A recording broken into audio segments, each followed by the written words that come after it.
Those individuals, yes, those individuals were there waiting at the bus stop. Some 20 people were hit by this man's SUV, and the consequences were devastating to the Independent.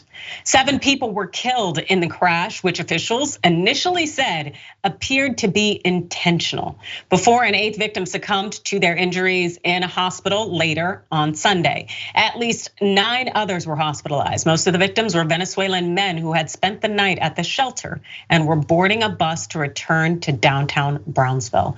Now at the scene, the driver was pinned down on the ground by a group of people and later identified as 34-year-old George Alvarez. And you can see from this video here that he was detained.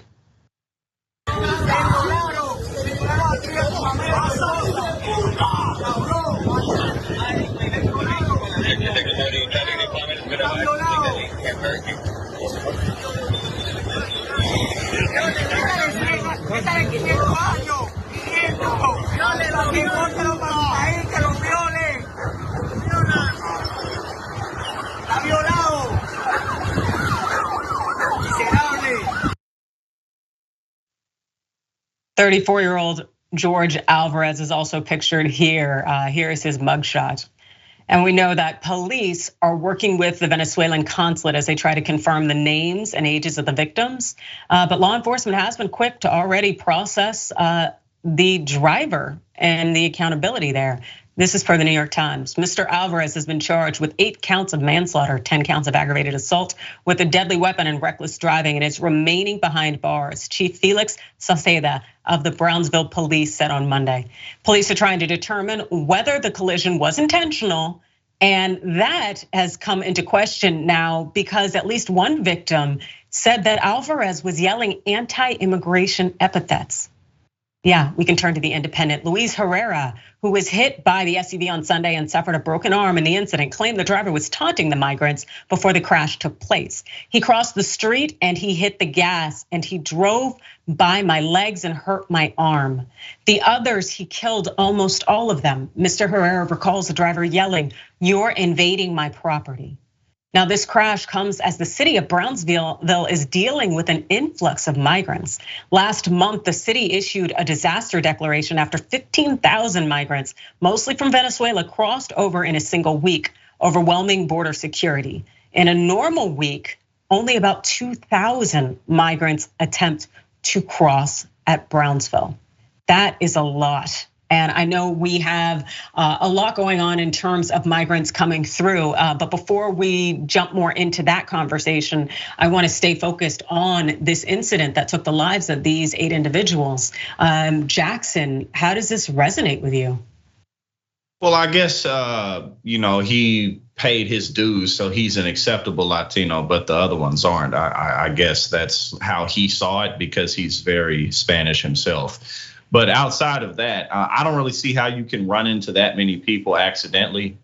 This reminds me of what's that dude's name from Wisconsin who ran through all those people, Daryl something, or I don't know if you remember what I'm talking about, but he ended up in his similar position, different reasons, but obviously this dude is a danger to society, and these are who prisons are made for. These are the types of people who should be in jail.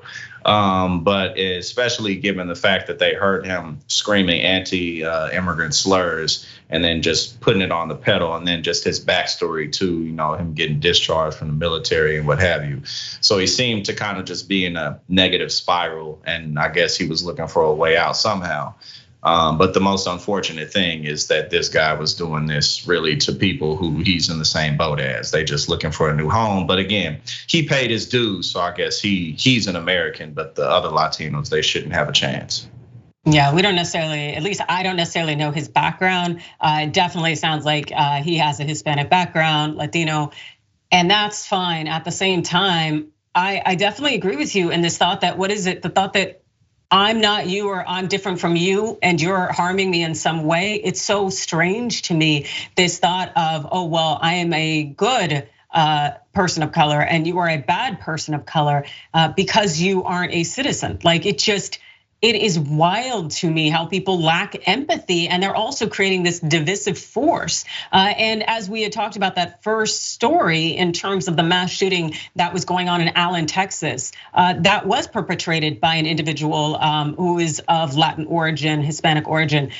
And the thought that now we're seeing this rise in white supremacist organizations and joining in neo-Nazis from members of the Latin community. Like, it's absolutely disgusting and disappointing, in part because it's like, do you think that these white supremacists aren't going to call you names or mistreat you in some way? Like, get out of here. I really don't understand what's going through people's minds. But then again, also, I don't understand the shade against these migrants. And especially right now that's going on, the situation that just happened in Brownsville, it could get worse in the coming week because it's gonna be the end of Title 42 on Thursday. That's that Trump era law that largely prohibited migrant entry due to COVID-19. And when it comes to how the Biden administration is handling it, well, it's supporting a bipartisan proposal that would grant a temporary 2-year authority to expel migrants. Listen to what the Secretary of Homeland Security, Alejandro Mayorkas, had to say about it on Sunday. Does the administration support the bipartisan bill from Senators Sinema and Tillis that would allow for expelling of migrants for 2 years, similar to Title 42? Title 42 and the expulsion authority is a public health authority. Right. It is not an immigration authority.